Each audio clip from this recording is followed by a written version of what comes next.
여자의 속마음을 읽지 못해 썸 타다가 망해본 적 있으신가요? 겉으로 드러난 그녀의 말이나 행동만 보고 판단했다가 나중에 완전히 다른 여자 같은 모습을 발견하고 놀란 경험 말입니다. 사실 우리는 인생을 살아오면서 수많은 여자를 만나지만 그녀들의 진짜 모습은 거의 보지 못한 채 살아가죠. 1800년대 철학자 니체는 이미 예전에 이걸 정확히 꿰뚫어봤고 여자의 본성을 읽는 19가지 법칙을 남겼습니다. 그래서 오늘은 그 법칙들을 심리학이 깊은 통찰이 있는 제가 하나씩 풀어보면서 주변 여자들을 당신 마음대로 완전히 조종할 수 있는 능력을 가질 수 있도록 도와드리겠습니다. 오늘 영상만 끝까지 봐도 여자들의 속마음을 훤히 들여다볼 올빼미의 눈을 얻게 되실 겁니다. 프리드리히 니체는 독특하고 도발적인 철학 사상으로 잘 알려져 있습니다. 특히 그의 저서에는 종종 여성에 대한 도발적인 언급들이 등장하여 표면적으로만 바라보면 그를 여성 혐오주의자로 오해하게 될 수도 있습니다. 예컨대 여자를 만나러 갈 때는 채찍을 잊지 마라 같은 말은 매우 자극적으로 들리지만 니체의 철학적 맥락과 개인사를 살펴보면 단순한 혐오 발언 그 이상의 심리적 통찰을 담고 있음을 알 수 있습니다. 이 영상에서는 니체의 여성관과 그 형성 배경을 살펴보고 그의 주요 저서에서 나타난 여성 관련 언급들을 짚어보며 이를 현대 심리학이나 연애 심리 맥락에서 재해석할 수 있는지 탐구할 겁니다. 또한 니체의 철학의 세 가지 핵심 개념인 힘의 의지, 영혼 회귀, 초인 등이 여성 심리 이해에 어떻게 접목될 수 있을지 살펴볼 겁니다. 니체의 여성관을 이해하려면 그가 살았던 시대적 맥락과 개인적 경험을 함께 살펴볼 필요가 있습니다. 니체가 활동한 19세기 후반은 여성의 사회적 지위가 매우 낮고 가부장제가 강력히 작동하던 시대였습니다. 여성들은 투표권이나 고등교육도 거의 허용되지 않았고 사회 활동보다는 가정의 천사 역할만이 강조되었습니다. 이런 시대적 배경 속에서 여성 해방 운동이 서서히 일어나고 있었는데 니체는 이 당대 여성 해방론에 대해 비관적인 입장을 보였어요. 그는 여성들이 참정권 획득이나 교육 기회 증진을 요구하는 것은 표면적 목표일 뿐 실제로는 남성이라는 수단을 갖지 못한 데서 오는 분노의 표현이라고 여겼습니다. 니체에 따르면 여성 해방 운동이 오히려 여성들에게 혼란과 무질서를 야기할 수 있으며 전통적인 역할 안에서의 질서를 흔드는 것이라고 보았습니다. 이러한 시대적 논쟁 속에서 니체는 당대의 통념에 도전하는 비시대적 관점을 취했죠. 니체의 개인적 경험 역시 그의 여성관 형성에 큰 영향을 주었습니다.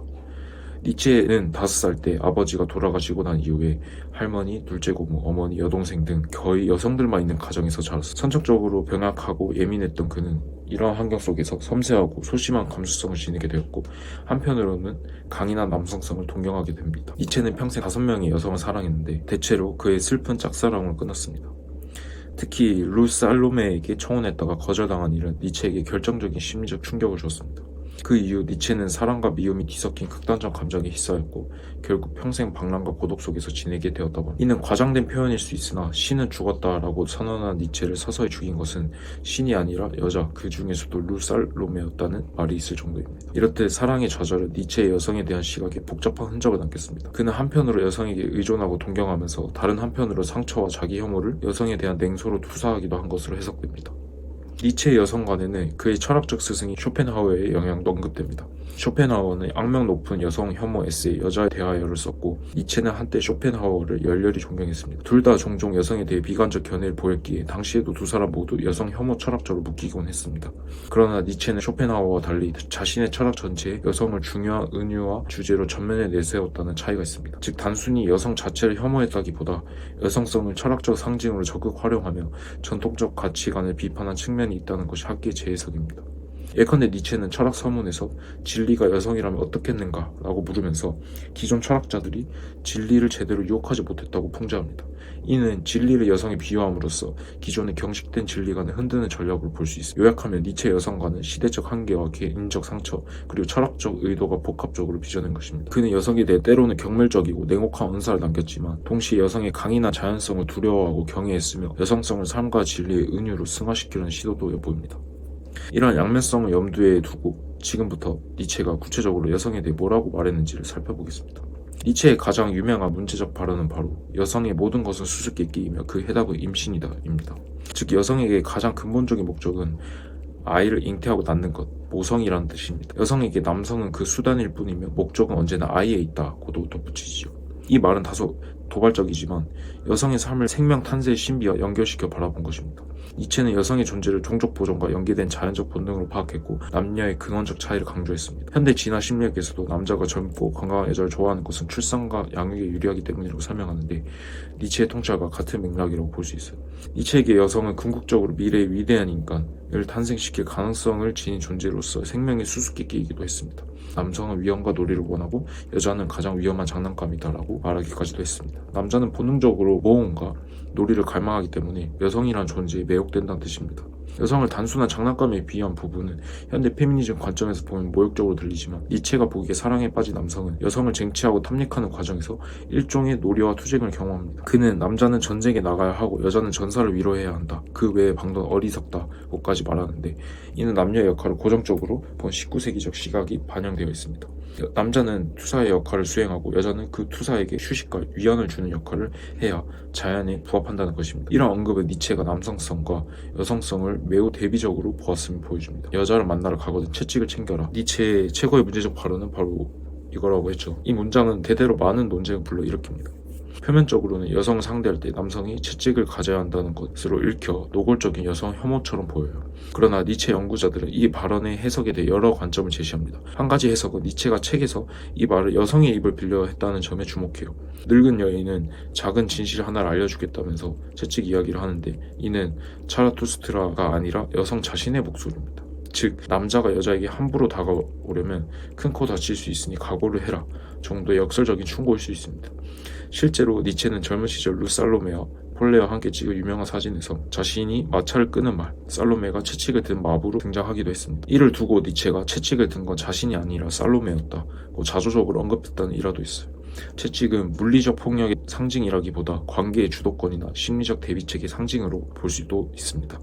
여성 심리학 관점에서 해석하자면 연인 관계에서 자신을 잃지 말고 주체성을 지니라 혹은 사랑에 너무 순진하게 끌려다니지 말라는 메시지로 볼 수 있겠네요. 니체 자신이 사랑에 번번이 상처 입은 경험담을 풍자적으로 표현한 것이란 시각도 있습니다. 니체의 또 다른 책 선악의 저편에서도 제7장 일명 우리의 선입견들 파트에서 여성과 관련된 사색이 두드러지는데 대표적으로 아래와 같은 구절이 논란이 되었죠. 여성은 진리를 바라지 않는다. 니체는 여성에게 진리란 무엇인가? 여성에게는 처음부터 진리보다 더 낯설고 불쾌하며 적대적인 것은 없다고 단언했습니다. 그리고 이어 여성의 큰 기교는 거짓말이며 최고의 관심사는 가장과 아름다움이다 라고 합니다. 즉 여자는 진실보다도 겉모습과 아름다움을 중시하고 거짓말을 하나의 예술처럼 구사한다는 말입니다. 이는 여성에 대해 매우 부정적 일반화로 보이지만 한편으로 니체는 우리 남성들은 바로 이러한 여성의 기교와 본능을 존중하고 사랑한다고도 합니다. 남성들은 이러한 면모를 알면서도 오히려 매력으로 여긴다는 거죠. 이 부분은 니체가 남녀 간의 은밀한 게임을 파악하고 있었음을 보여줍니다. 남성들은 때로 여성의 작은 거짓말이나 가식을 알면서도 눈 감아주거나 즐기는 경향이 있다는 통찰입니다. 현대 심리학으로 보자면 남녀 사이의 직설적 진실보다 호감과 조화를 중시하는 의사소통의 차이가 있다는 식으로 해석할 수도 있습니다. 실제로 많은 경우에 여성은 갈등 상황에서 직설적 사실보다는 상대의 감정을 배려하는 완곡한 표현을 선호하고 겉모습을 꾸미거나 분위기를 아름답게 유지하려는 경향이 있습니다. 니체는 이런 면을 극단적 어조로 여자는 진실을 원하지 않는다고 표현한 것이죠. 여성에 대한 계몽은 그녀 스스로를 웃음거리로 만들 뿐이라고도 했습니다. 니체는 이어서 여성에게 계몽을 시키는 것은 여성 스스로를 우스꽝스럽게 만들 위험이 있다고도 했습니다. 남성 철학자들이나 사회가 여성도 남성과 똑같이 계몽되고 이성적 존재가 되길 바라는 움직임에 대해 니체는 반대의 의견을 드러낸 것입니다. 그는 오히려 오늘날 여성은 여성에 대하여 침묵해야만 한다고 외치는 사람이라말로 진정 여성의 친구라고까지 말합니다. 심지어 교회가 여성은 교회 안에서도 침묵해야 한다고 한 것도, 나폴레옹이 다산 부인에게 여자는 정치에 대해 침묵해야 한다고 시사한 것도 모두 여성을 배려한 일이었다고 주장합니다. 이는 반페미니즘적인 어조인데 그 밑바탕에는 여성은 남성의 논리와 거친 현실 정치에 끼어들지 않고 자기 세계를 지키는 편이 행복하다는 믿음이 깔려 있습니다. 이를 현대적으로 바라보면 니체는 당시 여성 해방운동이 여성들을 남성화하고 오히려 여성 본연의 감정을 잃게 만들까 우려한 것일 수도 있습니다. 물론 이런 주장은 오늘날 성평등 관점에서 받아들여지지 않지만 니체의 의도는 남성들이여 굳이 여성의 일에 간섭하지 말고 여성을 있는 그대로 존중하라는 식으로도 읽힙니다. 결국 니체는 여성이 다소 이해하기 힘든 비합리성, 은폐, 아름다운 추구 등을 여성의 자연스러운 본성을 보고 이를 억지로 바꾸려 들지 말라고 조언한 셈입니다.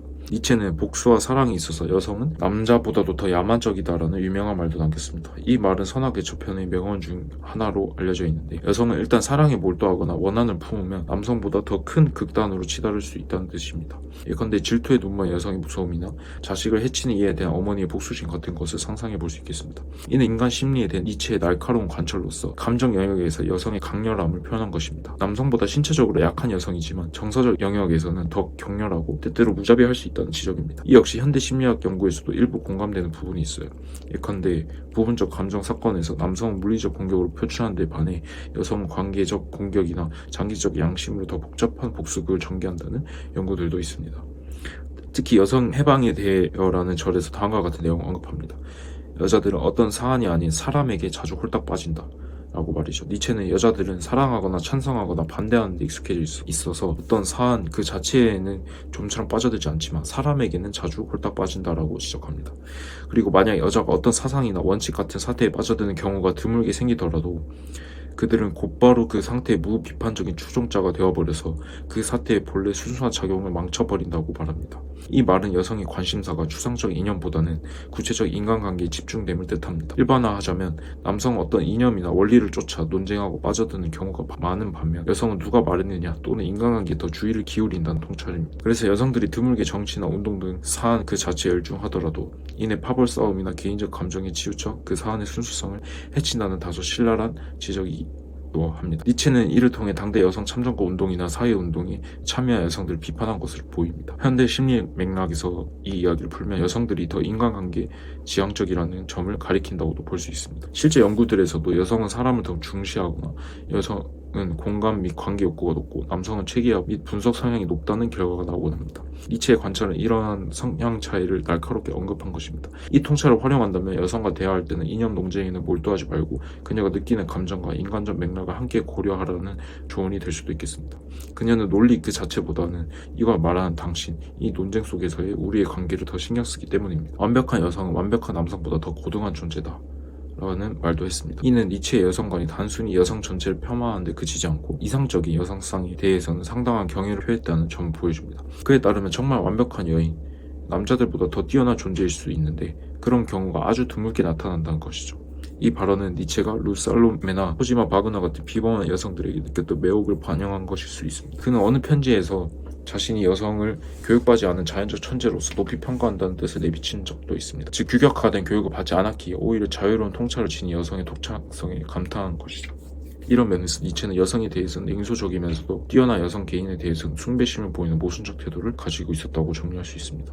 니체의 힘의 의지에서도 여성에 관한 거친 언급들이 눈에 띕니다. 여자는 본래 약하고 병적이며 변화무쌍하다. 그녀는 약함을 미덕으로 참여하는 약자의 종교를 필요로 한다. 아니 더 나아가 그녀는 강한 자를 꺾음으로써 지배한다. 여성은 늘 타락한 사제들과 짜고 들어 권력 있는 남자에 대항해 왔다 라는 구절이 있습니다. 그는 역사적으로 여성들이 사제 계급과 손잡고 세상의 강자들을 무력화시키는 역할을 해왔다고 꽤 노골적으로 말합니다. 여성이 약자의 편에 서서 남성들의 투쟁심을 무디게 하고 약자를 연민하도록 만들었다는 뜻입니다. 이런 극단적 서술은 니체의 힘의 의지의 사상과 연결됩니다. 힘을 흉상하는 니체에게 여성은 전통적으로 힘이 아닌 사랑과 연민의 가치를 퍼뜨린 존재였기에 일명 경계의 대상이었던 겁니다. 물론 현대의 우리는 이런 주장을 액면 그대로 받아들이기 어렵습니다. 그러나 이를 심리적으로 풀이해보면 남성이 권력과 성취를 추구할 때 옆에서 이를 견제하거나 도덕적 균형을 맞추려는 여성의 영향력을 볼 수 있습니다. 가령 당신 너무 일만 하지 말고 가정도 돌봐요 라며 남편의 사회적 야망을 누그러뜨린다든지 혹은 영웅이 폭주하지 않도록 인간적인 면모를 일깨우는 역할로 여성을 그린 것이라고도 볼 수 있죠. 니체의 여성관은 매우 도발적이면서도 일리가 있는 통찰을 품고 있습니다. 한편으로는 편견과 과장이 섞인 19세기적 산물이지만 다른 한편으로는 남녀 심리의 차이와 관계의 본질을 꿰뚫는 듯한 예리함이 있습니다. 그렇다면 이런 니체의 여성관을 현대 여성 심리학 관점에서는 어떻게 바라볼 수 있을까요? 니체가 활동하던 시대와 지금의 성 역할에 대한 인식은 크게 달랐습니다. 그렇게 그의 여성관을 오늘날 그대로 적용하기에 무리가 있어요. 하지만 현대 심리학이나 연애 심리의 관점에서 니체의 주장들을 재해석해보면 의외로 통하는 통찰들도 발견할 수 있습니다. 니체는 여성은 임신과 아이를 원한다라고 말했습니다.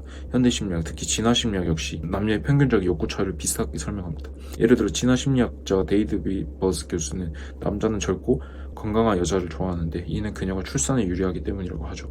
또 남성들은 일부 다처 역사 속에서 경쟁에서 도태되지 않으려고 지위와 짝을 얻기 위해 싸워왔다고 분석합니다. 이는 니체가 말한 남성의 공격적 성향과도 연결됩니다. 반면 여성은 배우자 선택에서 남성의 자원 제공 능력이나 신뢰성을 중시하는 경향이 있는데 니체가 보기에 이는 여성의 궁극적 목표를 위한 본능적 선택으로 비춰졌습니다. 여성은 아이를 위해 남성을 수단시한다. 이 말은 거칠지만 현대 과학도 이를 뒷받침하는 측면이 있습니다. 니체 시대와 달리 현대 여성들은 다양한 사회적 역할과 자기 실현을 추구하기 때문이죠. 정리하자면 여성은 관계 지향성이고 남성은 목표 지향성이라고 볼 수 있어요. 이는 진화 과정에서 여성이 사회적 유대와 자녀 양육에 집중하고 남성이 사냥과 방어 등 구체적인 문제 해결에 집중해야 역할 분화의 결과일 수 있습니다. 니체의 말대로 여성은 어떤 추상적 원리보다는 사랑과 유대에서 행복과 의미를 찾는 경향이 높아요. 그래서 연애에 있어서도 여성은 남성의 감정 표현이나 관계의 분위기를 매우 중요시합니다. 니체는 여성 해방 운동을 보면서 여성들이 추구하는 자유란 결국 다른 여성에 대한 열등감에서 비롯된 반항이라고 평가절하했지만 현대에 와서는 여성들이 단순히 남성과 똑같이 대려하는 것이 아니라 자신의 선택권과 관계 맺는 방식에서 자유를 추구한다는 점을 이해하게 되었습니다. 요컨대 니체의 비판은 당대 일부 여성 운동가들의 동기를 폄하한 면이 있으나 그 이면에 여성은 여자다울 때 오히려 강하다는 역설이 숨어 있다고도 볼 수 있습니다. 자신의 성향과 강점을 인정하고 활용하는 사람이 건강한 자기 개발을 할 수 있어요. 여성이라면 자신의 관계 지향적, 공감적 능력을 강점으로 살리면서 동시에 주체성을 키우는 방향이 바람직하겠죠. 니체는 여성은 진실에는 관심이 없고 거짓과 가상을 예술로 삼는다고 말했습니다. 이것을 현대 심리로 곧이곧대로 적용할 수는 없지만 흔히 말하는 남녀 대화의 방식의 차이를 연상시킬 수는 있어요. 많은 남성들이 문제를 해결하기에 직접적이고 사실 중심으로 말하는 반면 많은 여성들은 공감을 표하거나 관계 조화를 유지하기 위해 완곡한 표현을 사용합니다. 이를 두고 남성이 여자는 속마음을 숨긴다거나 무슨 생각인지 알기 어렵다고 느끼는 경우가 많고 여성은 남자는 왜 저렇게 무신경하게 직설적으로 말해서 상처를 주지 하고 느끼기도 합니다. 여성의 최고의 관심사는 가장과 아름다움이다 라는 말은 부정적으로 들리지만 사실 사회적 조화, 미적 표현을 중시하는 여성의 소통 방식을 뜻한다고도 볼 수 있습니다. 현대 연애 심리에서도 남성은 여성이 직접적으로 무엇을 원하는지 말해주길 바라고 여성은 남성이 눈치채고 알아주길 바란다는 이야기가 있습니다. 이는 서로 대화 스타일이 달라서 생기는 오해죠. 니체의 지적처럼 여성은 때로 진실 그 자체보다 관계의 품위와 기분을 중시하기에 괜찮아 라고 말해도 속으로는 아닐 수 있고 반대로 남성은 그걸 말 그대로 받아들였다가 낭패를 보는 식입니다. 따라서 니체의 통찰을 건전하게 활용한다면 여성과 소통할 때는 단순 논리 이상의 맥락, 분위기, 암시를 읽어야 하며 그녀가 꾸미는 겉모습이나 에티켓 역시 중요한 메시지일 수 있다는 교훈이 됩니다. 또한 여성의 이러한 방식을 거짓이라고 비난하기보다는 아름다움을 추구하는 신미함과 섬세함으로 이해하고 존중하는 태도도 필요하겠죠. 니체가 묘사한 여성의 모습 중 하나는 장갑 아래 숨겨진 호랑이의 발톱이었습니다. 즉 겉으로는 부드럽고 약해 보여도 속에는 강렬한 힘이 있다는 뜻이죠. 현대 사회를 보아도 여성들은 전통적으로 직접적인 무력이나 권력을 행사하기 어려웠던 만큼 간접적 영향력과 심리적 통제력을 개발해왔다는 시각이 있습니다. 예를 들어 가정에서 눈물이 나 말하지 않고 삐지기 같은 전력을 원하는 것을 얻어내는 모습이나 조직 내에서 공식 지위는 낮아도 대인관계를 통해 실세로 통하는 여성들이 그런 경우입니다. 한 연구에서는 여성들은 과거부터 힘있는 남성을 길들이거나 설득함으로써 자신과 자녀의 생존을 도모해왔다는 가설도 있습니다. 니체는 이를 꿰뚫고서 여성의 교활함과 길들여지지 않은 야성을 본 겁니다. 제가 제자들에게 보통 여성의 C테스트에 대비하라는 조언을 하는데 이것도 일맥상통합니다. 여성들은 자기보다 힘이 세고 영향이 있는 남성과 관계 맺으면서도 동시에 심리적 우위를 확인받고 싶어하기에 일부러 애인을 시험하거나 튕기기도 한다는 것이죠. 그렇다고 해서 남성이 비관적으로 도무지 여자 속을 모르겠다고 포기하기보다 이런 특징 자체를 여성의 힘으로 인정하고 매력을 느끼는 것이 관계에 도움이 될 수 있습니다. 밀당이나 교태를 부리는 여성의 모습이 남성에게는 오히려 끌림의 요소가 되기도 한다는 것입니다. 현대의 니체의 여성관을 접할 때 조심할 부분도 있습니다. 일각에서는 니체를 일종의 인셀 문화의 원조처럼 보기도 합니다. 인셀은 비자발적 독신 남성들이 여성에 대한 적대감을 드러내는 부정적인 인터넷 문화인데요. 니체 역시 사랑에 실패한 후 여성 전체를 비하하는 듯한 말을 남겼기에 이런 이미지가 있어요. 예를 들어 여자는 신의 두 번째 실수였다. 여자를 기쁘게 해주니 차라리 돼지를 기쁘게 해주겠다 등의 격언은 니체가 남긴 상당히 원색적인 말들입니다. 또한 니체는 자신을 거절한 독립적인 여성을 혐오하면서 여성에게 구애하는 남성을 약한 자, 자기 자신을 강한 자로 규정하는 정신승리에 빠진 면모도 보였다고 분석되기도 합니다. 이런 측면에서 보면 니체의 여성관은 일종의 실현의 산물로서 건강치 못한 감정이 개입된 것으로도 볼 수 있습니다. 다만 니체 철학의 큰 틀은 원한의 극복과 힘의 추구를 통해 자기 극복을 지향한다는 것입니다. 그는 그 고통을 승화시켜 철학적 문제 제기로 발전시켰습니다. 예컨대 여성에 대한 언급을 통해 당대 도덕과 진리 간의 허위를 폭로하거나 삶에 대한 적극적 태도를 역설하는 데 이용했습니다. 현대적 시각에서 니체의 여성 비판을 활용한다면 남녀 모두 스스로를 피해자나 원한 덩어리로 만들지 말고 좌절을 자기 성장에 활용하라는 교훈을 얻을 수 있습니다. 실제로 니체는 루살로메어의 일 이후 세상과 담을 쌓고 고독 속에서 자신의 최고의 작품들을 완성해냈습니다. 한편으로 불행했지만 다른 한편으로는 고독을 통해 위대한 창조를 이뤄낼 것이죠. 이는 고통을 통해 강해진다. 나를 죽이지 못한 것은 나를 더욱 강하게 만든다는 그의 말과도 일맥상통합니다. 우리가 겪는 시련의 아픔이나 관계의 어려움을 어떻게 소비하느냐에 따라 성숙의 계기로 삼을 수도 있고 아니면 모든 이성을 원망하며 자기 파괴로 갈 수도 있습니다. 니체는 극단의 언어로 여성과 세계를 비판했지만 결과적으로 자신을 뛰어넘는 천인적 통찰을 얻고자 했습니다. 그러므로 어느 날 우리는 그의 발언은 맥락 없이 따라할 게 아니라 그 밑바탕에 있는 자기 극복의 메시지를 읽어야 할 겁니다. 니체 철학에서 자주 언급되는 세 가지 중요한 개념들, 얼핏 보면 연애나 여성 심리와는 거리가 있어 보여요. 그러나 이 개념들을 창의적으로 해석하면 여성 심리학에 적용해 볼 수 있는 통찰을 얻을 수 있습니다. 니체의 힘의 의지는 흔히 생존이나 쾌락보다 근원적인 삶의 주동은 힘을 추구하려는 의지라고 요약됩니다. 단순히 지배욕이 아니라 자신의 능력을 확장하고 세계에 영향을 미치려는 내적 충동입니다. 이를 연애 관계나 여성 심리에 적용한다면 어떻게 될까요? 매력과 자신감. 많은 연애 유튜버들이 흔히 말하길 자신감 있는 사람이 매력적이라고 합니다. 이는 곧 내적 힘의 발산이라고 할 수 있습니다. 니체가 말한 힘의 의지를 지닌 개인은 자기 확신과 풍부한 생명력으로 빛나는데 이는 이성에게 매우 끌리는 요소입니다. 특히 이성관계에서 많은 여성들은 남성의 자신감, 주도적인 태도, 목표의식 등의 매력을 느낀다고 보고됩니다. 진화 심리학적으로도 이런 남성의 특징이 현재와 미래의 더 나은 차원의 획득 능력을 시사하기 때문에 선호되었다고 설명하죠. 니체 철학으로 풀이하자면 힘의 의지가 강한 남성, 여기서 말하는 힘은 타인을 억압하는 폭력이 아니라 자기 자신을 긍정하고 삶을 개척하는 힘을 말합니다. 그는 주변 사람들에게 존재감을 뿜어내고 안정감을 줍니다. 여성 심리학에서 중요한 요소 중 하나가 심리적 안정감인데 자신감 있고 삶의 방향이 뚜렷한 남성은 여성에게 심리적 안정과 존경심을 유발할 수 있습니다. 따라서 여자를 꿰뚫어 보는 법칙 중 하나는 스스로 강한 의지와 목표를 가져라. 그러면 여성은 자연히 당신에게 끌리고 존중을 보낸다. 니체는 강한 자가 성공하고 약한 자는 패배한다는 식의 생물학적 결정론을 말한 건 아니지만 정신적 강인함을 최고의 덕으로 여겼습니다. 연애에서도 마찬가지로 자신의 삶을 주체적으로 이끌 힘을 갖춘 사람은 상대에게 의존적으로 매달리지 않고 건강한 매력을 발산하게 됩니다. 한편의 의지를 연인 간에 적용할 때 주의할 점은 이를 권력 투쟁을 이해하면 곤란하다는 것입니다. 연인 관계를 힘 겨루기 식으로만 보면 오히려 불행해집니다. 니체의 개념을 긍정적으로 쓰려면 서로의 힘의 의지를 북돋아주는 관계를 지향해야 합니다. 예를 들어 여성도 당연히 자기 삶에 힘의 의지를 갖습니다. 현대 여성들은 사회 각 분야에서 자기 역량을 펼치고 영향력을 추구하지요. 건강한 커플이라면 서로의 성취와 성장을 응원하며 함께 발전합니다. 니체식으로 말하면 두 사람 모두 자신의 힘을 키워가는 동반자가 되는 겁니다. 그런 관계에서 누가 주도권을 쥐느냐를 두고 갈등하기보다는 각자의 힘이 합쳐져 더 큰 시너지를 냅니다. 반대로 한쪽이 힘의 의지가 꺾여 늘 상대에게 의지하고 열등감에 시달린다면 관계는 기형적으로 변질되기 쉽습니다. 니체는 노예의 도덕을 경계했는데 연애에서도 노예적은 바람직하지 않습니다. 니체는 스스로 사랑받고자 애쓰지 말고 스스로 사랑스러워지라고도 말했습니다.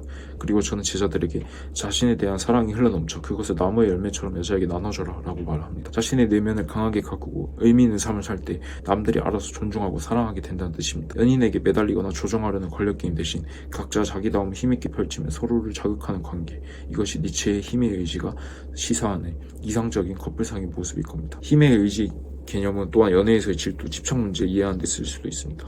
질투와 집착은 흔히 자신의 불안과 무기력에서 비롯됩니다. 상대를 소유하고 통제함으로써 얻으려는 가짜 힘이죠. 그러나 진정한 힘의 의지를 가진 사람은 그러한 소극적 힘에 연연하지 않습니다. 니체가 추구한 힘은 스스로 창조하고 가치 부여하는 능력적 힘이었습니다. 만약 우리가 연애에서 질투심이 들 때 니체처럼 생각해 볼 수 있어요. 지금 내가 느끼는 이 열등감과 두려움은 노예 도덕에 불과하지 않은가? 진정한 나의 힘은 저 사람에게 의존하지 않고도 나오는 것이며 오히려 내가 당당할 때 상대도 나를 더 귀하게 여기지 않을까? 이런 성찰은 질투를 가라앉히고 자기 발전에 힘쓰게 도와줍니다. 결과적으로 더 매력적인 사람이 되어 문제를 해결하게 되죠. 이렇듯 힘의 의지를 연애 심리에 적용하면 자기 자신을 강화함으로써 관계의 질을 높이는 전략을 떠올릴 수 있습니다. 영혼회귀, 반복되는 삶과 관계 패턴입니다. 영혼회귀는 니체 철학에서 가장 난해한 개념 중 하나로 지금 이 삶을 똑같이 무한히 반복해서 살아야 한다면 너는 긍정할 수 있겠는가? 라는 물음으로 요약됩니다. 즉 현재의 삶을 영원히 되풀이한다고 상상해 볼 때 우리는 절망하는가 아니면 그렇더라도 좋다고 받아들이는가? 이 개념을 연애와 자기개발에 연결하면 다음과 같은 통찰을 얻을 수 있어요. 많은 사람들이 이전 연애에서 겪은 문제를 다음 연애에서도 반복하곤 합니다. 이를 두고 왜 늘 똑같은 유형의 사람만 만나지? 혹은 내 연애는 왜 매번 비슷한 결말이지? 라고 한탄하기도 하죠. 이는 자신도 모르게 반복하는 패턴이 있기 때문입니다. 영원 회귀 사상을 연애에 적용한다면 우선 자신의 패턴을 직시하는 태도를 가질 수 있습니다. 만약 내가 비슷한 갈등으로 연속으로 이별했다면 마치 똑같은 삶을 영원히 반복하는 운명의 가치 인간처럼 느껴질 수 있습니다. 니체는 영원 회귀를 통찰한 사람은 비로소 그 반복을 초월할 수 있다고 암시했습니다. 연애에서도 자신의 실패 패턴을 영원히 반복하기 싫다면 지금 과감한 변화가 필요합니다. 예컨대 항상 포근한 사람과 연애가 끝났다면 다음엔 그런 사람을 경계한다든지, 혹은 항상 내가 헌신하고 상대가 일방적으로 받기만 하는 관계만 겪어왔다면 이번에 상호적인 관계를 추구해본다든지 말입니다. 영원히 반복되는 나쁜 연애 사이클 끊는 것, 이것이 니체 철학이 주는 자기개발 메시지라고 할 수 있습니다. 영원 회귀의 궁극적 목표는 운명에, 즉 자신의 운명을 그대로 살아가는 경지에 이르는 것입니다. 니체는 우리가 언젠가 과거에 있었던 모든 것, 현재에 있는 모든 것, 미래에 올 모든 것을 완벽히 긍정할 수 있어야 한다고 보았습니다. 이를 연애에 적용하면 과거의 사랑과 상처, 현재의 관계의 상태까지 포용하는 마음을 떠올릴 수 있습니다. 지나간 연인에 대한 후회나 원망도, 지금 곁에 있는 사람에 대한 불만도 니체의 영원 회귀의 시선으로 보면 그대로 받아들여야 운명의 일부입니다. 만약에 이 사람이랑 하는 다툼이 영원히 반복되었을 때 내가 미칠 것 같다면 두 가지 선택지가 있습니다. 하나는 관계를 개선하거나 떠나거나 해서 그 다툼을 없애는 거고, 다른 하나는 그 다툼조차 나의 운명이자 사랑의 일부로 받아들이는 자세를 기르는 것입니다. 니체는 나쁜 운명을 도피하기보다 극복하거나 사랑하라고 요구했죠. 연인 사이에 문제가 있을 때도 마찬가지입니다. 문제를 피하기만 하면 영원히 같은 문제로 괴로울 것이고, 그렇다고 억지로 체념하면 원한이 쌓입니다. 대신 함께 그 문제를 직면하고 개선하려는 의지가 필요합니다. 그리고 완벽히 고칠 수 없는 부분, 예컨대 성격 차이나 현실적 제약은 어느 정도 포용하고 사랑하는 마음도 중요합니다. 이 사람의 이런 모습까지 내가 안고 가겠다는 결심이 없으면 우리는 똑같은 불만을 품고 다른 사람을 만나게 될 수도 있습니다. 결국 비슷한 갈등의 형태만 바꿔 영원히 도돌이표처럼 이어질 수 있죠. 영원 회귀는 우리에게 묻습니다. 정말 이 패턴을 영원히 반복하고 싶은가? 아니면 지금 태도를 바꿀 것인가? 연애에서도 이 물음은 유효합니다. 현재 관계를 주체적으로 긍정하여 더 나은 방향으로 순환시킬지, 아니면 수동적으로 불평하다 같은 실수를 반복할지 선택해야 하는 거죠. 한 번 사는 인생도 영원처럼 충실히 살라는 영원 회귀 정신은 현재 내 곁의 연인을 최선을 다해 사랑하고 내 삶의 일부로 긍정하려는 메시지로 해석될 수 있습니다. 한편 영원 회귀는 연애 이별 후의 성장에도 시사점을 줍니다. 만약 누군가에게 상처받고 헤어졌을 때 우리는 다시는 그런 사랑 안 할래 라거나 반대로 그 순간들만큼 행복했다 등의 복잡한 감정을 갖습니다. 니체는 말했습니다. 이 삶을 그대로 무한 반복해도 괜찮다고 말할 수 있어요. 진정한 긍정이라고 말이죠. 이별의 아픔까지 껴안고 그래도 그 사랑을 난 받아들이고 기억할 가치가 있었다고 생각할 수 있다면 우리는 한층 성숙한 셈입니다. 반면 저 사람만 안 만났더라면 이라고 후회만 가득한다면 아직 운명에는 이르지 못한 것입니다. 물론 아무리 니체 철학일지라도 힘든 일을 억지로 좋게 여길 필요는 없어요. 그러나 결국 우리가 지나간 사랑도 내 삶의 일부이며, 그것이 없었다면 지금의 나도 없다는 통찰을 얻는다면 다음번 사랑을 맞이할 때 더 단단한 마음으로 임할 수 있을 겁니다. 초이는 니체 철학의 상징적인 개념으로 현존하는 인간의 한계를 넘어 자기 가치를 새롭게 창조하는 사람을 가리킵니다. 신이 사라진 시대 스스로의 삶의 의미와 도덕을 부여하는 자기 극복의 인간상이죠. 이 초인 개념을 연애에 접목하면 다음과 같은 인사이트가 도출됩니다. 초인은 낡은 가치와 자기 내부의 약함을 극복한 존재입니다. 연애에 있어서 많은 문제는 자기 자신을 잃어버리는 것에서 생깁니다. 상대에게 과도하게 의존하여 자존감이 흔들리고 집착하거나 희생하다가 번아웃이 되곤 합니다. 흔히 반쪽이 채워지기 바라며 누군가를 찾는 태도는 상처를 만들기 쉬워요. 대신 나 자신이 하나의 완전한 세계가 될 때 건강한 사랑이 가능한 겁니다. 니체의 이상적 인간상처럼 자기의 가치관과 삶의 목적을 확립하고 있는 사람은 연애에서도 자기 주도적이고 자율적인 파트너가 됩니다. 상대에게 끌려다니지 않고 함께 있으면서도 자신만의 세계를 유지하는 거죠. 이런 사람이 바로 연애에 있어서도 초인이라고 할 수 있습니다. 현대에는 남녀 모두 자기 삶의 의지를 가져야 함을 우리는 알고 있어요. 서로가 온전한 개인으로서 만나 더 큰 시너지를 내는 관계가 바람직하죠. 그러므로 연애에서 자신을 초인처럼 단련한다는 것은 나약함이나 외로움 때문에 사랑을 구걸하지 않는 자신을 만드는 겁니다. 역설적으로 반대적으로 그런 사람이 더 매력적이어서 사랑이 찾아오기도 합니다. 자기를 사랑할 줄 아는 사람만이 남도 제대로 사랑할 수 있다는 말처럼 자기 극복과 자기 사랑의 경지가 곧 최고의 연애 전략일 수 있다는 겁니다. 초이는 새로운 가치를 창조해요. 연애와 관련해서도 사회 통념이나 주변 의견에 휩쓸리지 않고 둘만의 고유한 방식을 만들어가는 커플이 있습니다. 예컨대 요즘도 결혼, 육아 등의 가치관에 대해 외부 압력이 강하지만 어떤 커플은 두 사람이 합의한 가치에 따라 독특한 삶을 살아갑니다. 사회는 때로 이런 이들을 이상하게 볼 수 있지만 니체의 관점에서 본 초인적 삶이라 남들이 뭐라 하든 자기 진리와 가치에 따라 사는 겁니다. 연애나 결혼에 있어서도 마찬가지예요. 니체는 결혼이란 장기간의 대화라고도 했습니다. 두 사람이 계속해서 대화를 이어가며 새로운 의미를 창출해내는 장이란 뜻이죠. 따라서 초인적 사랑이란 남들이 정해준 각본에 따르는 게 아니라 둘이 함께 삶의 예술을 만들어가는 창조적 사랑입니다. 때로는 사회 규범에 도전해야 할 때 용기를 내고 서로의 부족함을 새로운 방식으로 채우며 과거의 자신보다 더 나은 자신으로 서로를 이끌어주는 관계야말로 니체가 바랬던 인간 상승의 한 모습일 겁니다. 니체 철학에서 빼놓을 수 없는 것이 고통은 성장의 필수 조건이라는 메시지입니다. 나는 고통 주는 진리를 원한다. 마냥 편안한 삶보다는 위대한 삶을 원한다는 식으로 니체는 고통의 가치를 설파했습니다. 연애와 인생에서도 고비 없이 편안하기만 한 상태에 머무르면 우리는 나태해지기 쉽습니다. 반면 어려움이 찾아오면 비로소 자신을 돌아보고 변혁을 시도하게 됩니다. 초이는 그런 고통을 견디고 의미 있는 것으로 전환할 줄 아는 자입니다. 관계에서도 어려움이 있을 때 이를 덮어두거나 도망치기보다 함께 맞서 극복하면 더욱 관계의 수준이 올라갑니다. 예를 들어 오해의 다툼을 깊이 있게 풀어내고 난 부부는 이전보다 더 단단한 신뢰를 쌓게 됩니다. 반면 겉으로만 평온하게 지내면 쌓인 불만을 외면한 부부는 어느 날 사소한 일에도 관계가 무너질 수 있습니다. 사랑의 광기 어린 고통 속에서도 배우고 깨달을 이성이 숨어 있다는 뜻일 겁니다. 우리가 연애에서 실수하고 다투며 아파할지라도 거기서 통찰을 얻고 이전보다 더 넓은 이해와 사랑의 능력을 갖추게 된다면 우리는 한 단계 초인에 가까워진 셈입니다. 이런 의미에서 여자를 꿰뚫어보는 법칙 중 하나는 고통을 두려워 말라, 다만 헛된 고통으로 남기지 말고 성장의 디딤돌로 삼아라가 될 수 있습니다. 이것은 곧 니체의 초인 정신, 운명을 받아들이고 자기 자신을 단련한 이전의 나를 넘어서는 것과 정확히 부합합니다. 여자를 꿰뚫어보는 여러 가지 법칙에 대해 정리를 해보겠습니다. 첫 번째는 여성은 수수께끼이며 해답은 임신이다. 여성의 심리를 이해하려면 여성의 본연의 본능을 인정해야 해요. 여성은 돌봄과 생명의 깊이 연관된 가치관을 지니기 쉽다. 그녀의 행동 동기를 파악할 때 이 점을 감안하라 라고 볼 수 있고, 두 번째는 남자의 행복과 여자의 행복입니다. 남자의 행복은 내가 원한다, 그리고 여자의 행복은 그가 원한다 있다는 말에 교훈이 있어요. 여기서 법칙은 여성은 자신이 원하는 것을 이루는 것보다 사랑하는 남성이 자신을 원하고 필요로 할 때 행복감을 느낄 수 있다. 그녀에게 필요한 존재가 되어주어라. 동시에 남성은 자기 주도성을 잃지 말아야 둘 다 행복하다고 합니다.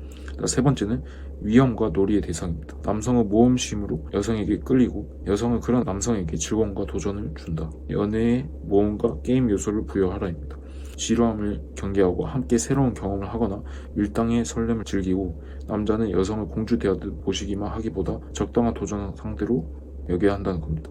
여자는 남자의 놀이 본능을 또 자극해야 하는 거죠. 자, 네 번째는 채찍을 잊지 말라입니다. 여성과의 관계에서 주체성과 경계 설정을 명심해야 하는 거죠. 여기서 가져갈 수 있는 법칙은 자신만의 원칙과 한계선을 가져야 하는 겁니다. 그녀가 사랑스럽더라도 잘못된 요구에는 아니라고 말할 용기, 자신이 옳다고 생각하는 방향으로 이끌 수 있는 리더십을 유지하고, 여성은 그런 남성을 오히려 존중한다고 말하는 겁니다. 다섯 번째는 여성은 진실보다 아름다움을 택한다입니다. 말의 내용보다 말하는 방식과 분위기를 중시하는 거죠. 여기서 가져갈 수 있는 법칙은 여성과 대화할 때는 솔직함과 배려심을 동시에 갖춰야 하는 겁니다. 굳이 현실의 차가운 진실로 상처 주기보다는 그녀의 마음을 헤아리는 아름다운 거짓말이나 센스를 발휘하라는 거죠. 단 진심을 속이는 거짓말과 상대를 위한 배려의 표현을 구분해야 하는 겁니다. 여섯 번째는 여성의 거짓말은 예술이라는 겁니다. 여성의 작은 거짓이나 꾸밈 뒤에 숨은 진짜 의도를 우리 읽어야 해요. 가져갈 수 있는 법칙은 괜찮아 아무것도 아니야 같은 그녀의 말이 항상 액면 그대로가 아님을 인지하고 행간을 읽는 능력을 키우고 거칠의 너머의 속마음을 알아채도록 노력해야 합니다. 그녀는 말하지 않고 C테스트를 할 때가 있기 때문에. 일곱 번째, 호랑이 발톱입니다. 여성의 본능적 직감과 힘을 존중하라 합니다. 존중해야 하는 거죠. 여기서 가져갈 수 있는 법칙은 여성을 단순히 감성적이고 나약한 존재로 여기지 말고, 중요한 결정이나 위기 상황에서 그녀의 촉과 의견을 무시하지 말고 귀를 그녀에게도 당신이 모르는 강인함과 지혜가 있다는 걸 알아야 하는 겁니다. 여덟 번째는 여자는 길들여지지 않는다입니다. 억지로 그녀를 밖으로 들지 말라는 거죠. 법칙은 상대를 있는 그대로 받아들이는 것이 중요하다는 겁니다. 그녀의 성격이나 생활 방식을 전면 개조하려 하지 말고 장점을 키워주고 단점은 당신이 맞춰가는 포용력을 보여줘라는 겁니다. 이는 그녀를 존중하는 자세이기도 한 거죠. 9번째는 눈먼 사랑입니다. 여자의 사랑은 불의를 내포한다는 말을 기억해야 하는 거죠. 법칙은 여성은 사랑한 대상에게 절대적으로 편향될 수 있어요. 그녀가 당신 편을 들 때 열렬히 지지하지만 반대로 한편 마음이 떠나면 응정의 등을 돌릴 수 있습니다. 한번 얻은 그녀의 사랑을 소중히 여겨야 하는 거죠. 신뢰를 깨뜨리면 그녀의 태도는 180도 바뀔 수도 있다는 점을 명심하는 겁니다. 10번째는 우정과 사랑입니다. 여성은 우정보다 사랑을 중시한다는 니체의 지적이죠. 법칙은 당신의 여자친구를 가장 친한 친구처럼 대하는 것도 좋지만 연인으로서의 애정 표현을 소홀히 하면 안 된다는 겁니다. 여성은 친구 같은 동지에도 원하지만 결국 사랑받는 여자이고 싶어하는 욕구가 더 커요. 친구 같은 남편이 되되 수시로 여자로서 사랑받고 있다는 느낌을 주도록 노력하셔야 하는 겁니다. 11번째는 바바리안의 심정입니다. 복수와 사랑에서 여성은 더 야만적이다라는 말을 기억해야 합니다.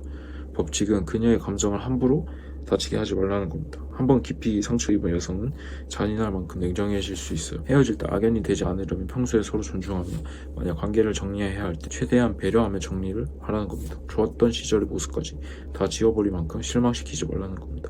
12번째는 힘의 의지예요. 당당한 남성성은 최고의 매력입니다. 법칙은 니체의 힘의 의지를 본받아 자신의 삶에 열정과 목표를 가지세요. 무기력하고 의존적인 모습은 매력을 깎아먹습니다. 자기 분야에서 몰두하는 모습, 어떤 상황에서도 주체적인 태도는 여성에게 큰 어필이 됩니다. 그녀가 당신을 존경할 수 있는 포인트를 만들어야 하는 거죠. 13번째는 Will to Powerful Woman입니다. 여성도 자신의 힘을 추구하며 이해하라는 거죠. 법칙은 현대 여성들은 자기 커리어와 꿈이 있어요. 그녀의 힘의 의지를 지지해 줘야 하는 겁니다. 그녀가 성장할 수 있도록 옆에서 격려하고 두 사람 사이의 힘의 균형을 맞춰야 합니다. 한쪽만 힘이 세면 관계는 병들기 쉬워요. 함께 강해지는 커플의 모습을 지향하세요. 14번째는 영혼 회귀 테스트입니다.